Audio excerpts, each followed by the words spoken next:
그런데 여기서 베르사유 중에 뭐가 빠져 있었냐면 로켓은 빠졌었어요. 그럼 당연히 독일 안에서 어떤 얘기가 나올까요? 로켓 개발해야겠다. 뭔가를 해야겠다. 나치 독일에서 로켓 개발에 실제로 성공을 합니다. 세계 최초로 액체 연료 로켓을 만든 사람이 누구냐면, 고체 연료 로켓은 우리가 흔히 말하는 그런 불꽃놀이 로켓 같은 걸 말하는 거고, 액체 연료 로켓이 우리가 알고 있는 뭐 휘발유 쓰는 건 아니지만 그런 기름을 쓴다고 했잖아요. 그 액체인 거잖아요. 이걸 만든 사람이 누구냐면 미국의 고다드입니다. 고다드 박사가 있어요.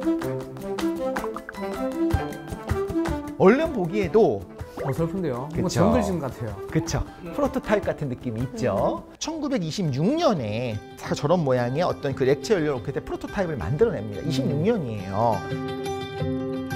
그렇고 2차 세계대전이 벌어지게 되니까 고다드가 실제로 미국 해군에 들어갑니다. 그래서 거기서 로켓을 연구하겠다라고 연구를 시작해요. 근데 당시에 뭘 사용하는 게 낫냐면, 저 로켓을 사용하는 것보다 직접 그냥 폭격기가 날아가서 떨어뜨리는 게 훨씬 수백 킬로그램의 수톤의 폭격이 가능한 거예요.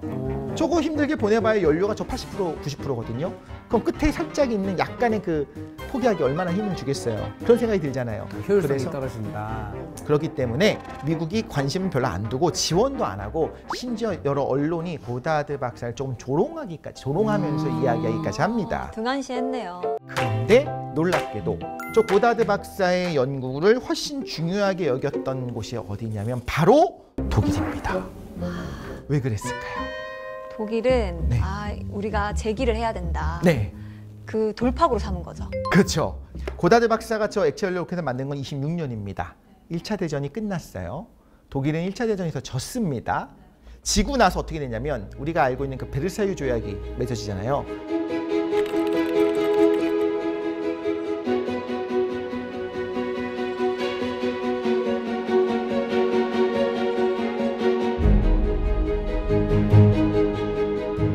베르사유 조약은 엄청난 독일 입장에서 제약이 불공정 많아졌어. 조약입니다. 자, 이런 상황에서 독일 사람들은 무슨 생각을 계속 하고 있냐면요.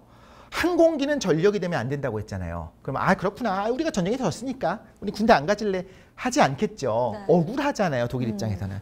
그런데 여기서 베르사유 중에 뭐가 빠져 있었냐면 로켓은 빠졌었어요. 비행기는 안 된다. 비행기는 안 됩니다. 로켓은 하지 말란 말은 없었잖아요. 네네네, 없었어요. 왜냐하면 신무기니까. 그럼 당연히 독일 안에서 어떤 얘기가 나올까요? 로켓 개발해야겠다. 뭔가를 해야겠다. 그래서 로켓 연구회도 만들어지고 굉장히 많은 로켓 과학자들이 이 안에서 활동을 하기 시작하는 겁니다. 나치 독일에서 로켓 개발에 실제로 성공을 합니다. 그건 이제 V2 로켓이라고 하는 그 탄도미사일을 만드는데 베르너 폰 브라운이라고 하는 사람이 만들게 되는 겁니다. 우주예요. 이것만 봐도 로켓처럼 생겼죠. 네. 아까 고다드 박사의 액체 연료 로켓보다 훨씬 로켓같이 생겼잖아요. 자, 로켓이라면 가져야 될 것들이 있어요. 첫 번째는 연료가 있어야 될 거고요. 네. 이거를 공기 중에서 태우는 게 아닙니다. 공기에 있는 산소를 갖고 태우는 것이 아니라 산화제가 있어야 돼요. 보통은 액체 산소를 쓰거나 아니면 과산화수소를 사용해서 산소를 어쨌든 간에 뿜어냅니다. 그러면서 내부에 산화시킬 수 있는 것까지 있어요. 그럼 그 두 개를 섞어주면 무슨 일이 벌어지냐면 폭발적으로 분사를 해요. 근데 그게 어디서 일어나냐면요. 보면요. 연소실이 있어요. 여기서 공급을 해줍니다. 연료 공급하고 산소 공급해요. 그럼 여기서 엄청나게 강하게 화염이 막 생겨요. 그 화염이 뒤로 밀잖아요. 그러니까 로켓이 앞으로 날아가는 거예요. 여기서 놓치면 안 되는 게 하나가 있어요. 우리가 영화를 보면요. 로켓이 날아갈 때나 어떤 우주선이 날아갈 때 뒤에 불이 슝 하고 나오면서 이렇게 움직이잖아요. 네. 그러면 안 돼요. 엄청난 속도로 연소가 일어나, 거의 폭발적으로 연소가 일어나야 되거든요. 그럼 이 생각을 해볼게요. 연소실에서 연소가 일어나는데, 그래서 조용히 우리 가스레인지 불타는 것처럼 타고 있는 게 아니라 폭발적인 소음과 진동이 나면서 터지고 있는 거예요. 그럼 뭐가 중요하냐면 폭발이 뒤로만 갈까요? 앞쪽으로. 연소실 전체를 모든 방향으로. 밀겠죠. 네. 그러면 너무나 강하게 폭발하면요, 산소랑 이 연료를 반대로 밀어버리는 거예요. 나오다 꺼져요. 아이러니하게도. 산소와 연료가 있어야 터지는데 산소와 연료가 나오다가 얘가 뻥 하고 터지는 것 때문에 자기가 뒤로 밀려 들어가는 겁니다. 그래서 우리가 생각한 것보다 훨씬 더 강한 펌프로 밀어줘야 돼요.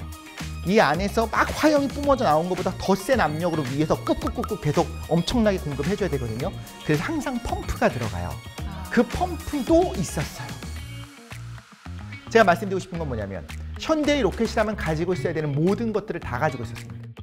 그리고 저기 있는 그 터보 펌프부터 시작해서 연료통이 있을 거죠. 그 산화제 탱크가 있을 거죠. 펌프가 있을 거죠. 그 제어 장치가 있을 거죠. 이 모든 것들이 우리가 지금 누리호 구조를 봐도 있는 거랑 똑같아요. 다단만 아닌 거지 저거는 완성된 로켓인 겁니다. 틀이 다 있네요. 그쵸, 저걸 로켓 이미 만들어낸 기술이 거예요. 너무 신기하다. 엄청 앞서 있었네요. 엄청 앞서 있었습니다. 이게 가능했던 이유는 역시 독일은 기술이 좋아라기보다는 원래 전쟁 중에 돈을 무제한으로 주면서, 무제한은 아니었겠지만 네가 하고 싶은 거 해, 대신에 어쨌든 성공해라고 하면서 실제 발달한 게 되게 많이 있어요.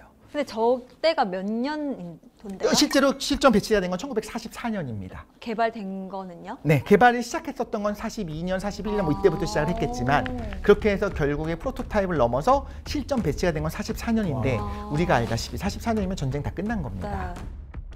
우리가 다 알다시피 2차 대전이 완전히 끝나는 건 45년이지만 유럽 전선이 거의 안정화되는 거는 그보다 전이잖아요.